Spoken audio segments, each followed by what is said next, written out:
এই গরমে যদি এইরকম লাউয়ের তরকারি বানানো যায় তো খুবই ভালো। এই গরমে এক তো কিছুই খেতে ইচ্ছে করে না, আর সোজা সাপটা যদি কম তেল মশলায় রান্না করা হয় তাহলে খুব ভালো।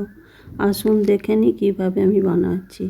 নমস্কার, কেসি ব্লগ অ্যান্ড কিচেনে সবাইকে স্বাগত। দেখুন আমি এই লাউটা নিয়ে খোসাগুলো ছাড়িয়ে নিলাম, নিয়ে খুব পাতলা পাতলা করে কেটে নিতে হবে ছোট ছোট করে। আর ওইদিকে আমি কিছুটা আলুও কেটে নিলাম, আর লাউটা পুরোটা আমার কাটা হয়ে গেল। তারপরে কিছুটা আমি ছোলার ডালও ভিজিয়ে রেখে দিয়েছি ওইদিকে, প্রায় 2 ঘন্টার মতো লাউটাও ওই ছোলার ডালটাও ভিজানো আছে। তারপরে এইদিকে আমি দেখুন একটা প্রেসার কুকার নিয়েছি, প্রেসার কুকারে খানিকটা আমি তেল দিয়ে দিলাম। তেলটা আমার গরম হয়ে গেছে। তারপর আমি একটু 5 ফোড়ন দিয়ে দিলাম। 5 ফোড়ন দিয়ে দেওয়ার পরে আমি আলুগুলোকে দিয়ে দিলাম। আলুগুলো দেওয়ার পরে খুব ভালো করে একটু ভেজে নেব। হ্যাঁ, একটু ভাজা ভাজা আলুটা হয়ে গেলে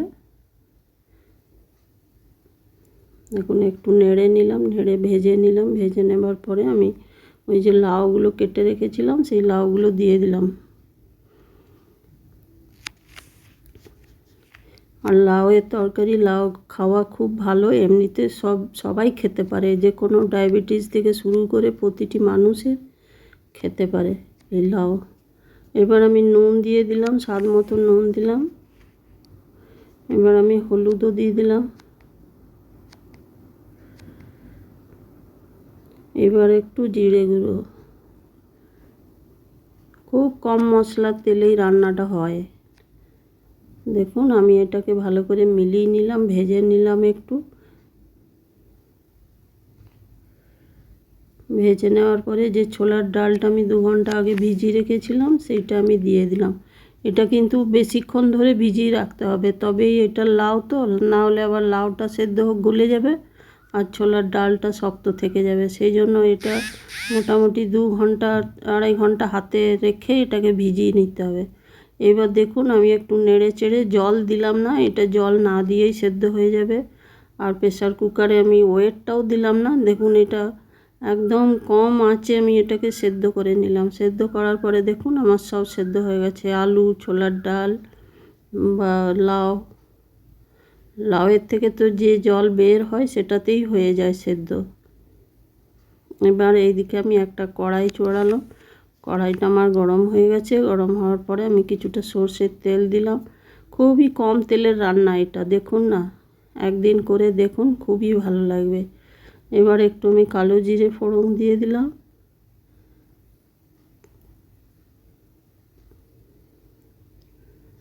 এবার একটা শুকনো লঙ্কা ভেঙে 2 টুকরো করে দিয়ে দিলাম। দিয়ে দেওয়ার পরে দেখুন তেলটা আমার বেশ গরম হয়ে গেছে।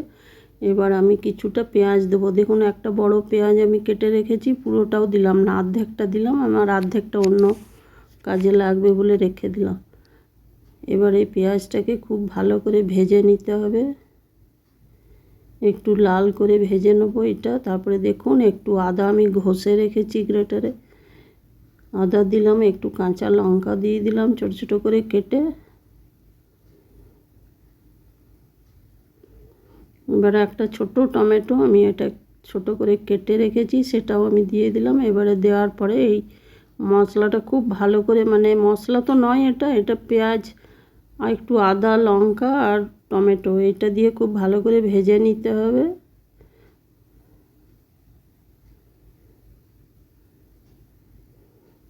দেখুন আমার ভাজতে ভাজতে 2-4 মিনিট এটাকে ভাজলেই টমেটোটাও গলে যাবে আর পেঁয়াজটাও আমার ভাজা হয়ে গেছে। এবার যে ওই লাউটা আমি কুকারে বিনা সিটিতে, বিনা ওয়েটে আমি ওটাকে সেদ্ধ করেছিলাম সেইটা আমি কড়াইয়ে ঢেলে দিলাম। ঢেলে একটু নেড়ে চেড়ে নেব ভালো করে।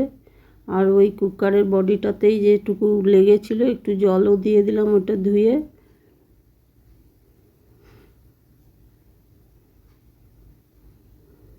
আর যে কোনো তরকারি একটু ঘেঁটে দিলে না খুন্তিতে করে, তাহলে এটার স্বাদটা কিন্তু আরও ভালো হয়ে যায়, না হলে সেই গোটা গোটা সব জিনিসটা থেকে যায় আর দেখতেও ভালো লাগে না আর খেতে গোটা গোটা লাগে। দেখুন আমার ওইটা মানে তরকারিটা আমার হয়ে এসছে। এবার আমি একটু উপর থেকে গরম মশলা, আমি বাড়িতে বানিয়েছি সেই গরম মশলাই দিলাম একটু, আর একটু ওপর থেকে ধনে পাতা বা কসুরি মেথি, ধনে পাতা আমার ছিল না বলে আমি একটু কসুরি মেথি দিয়ে দিলাম এটাতে।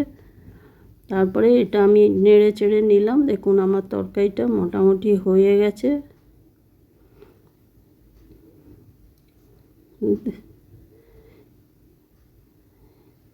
খুব জলও থাকবে না তরকারিটাতে, আবার একদম শুকনোও হবে না। লাউয়ের তরকারি মানে ডাল ভাতের সাথে লাউয়ের তরকারিটা খেতে ভালো লাগে। এবার দেখুন আমি একটা বাটিতে ঢেলে নেব, আমার হয়ে গেছে তরকারিটা।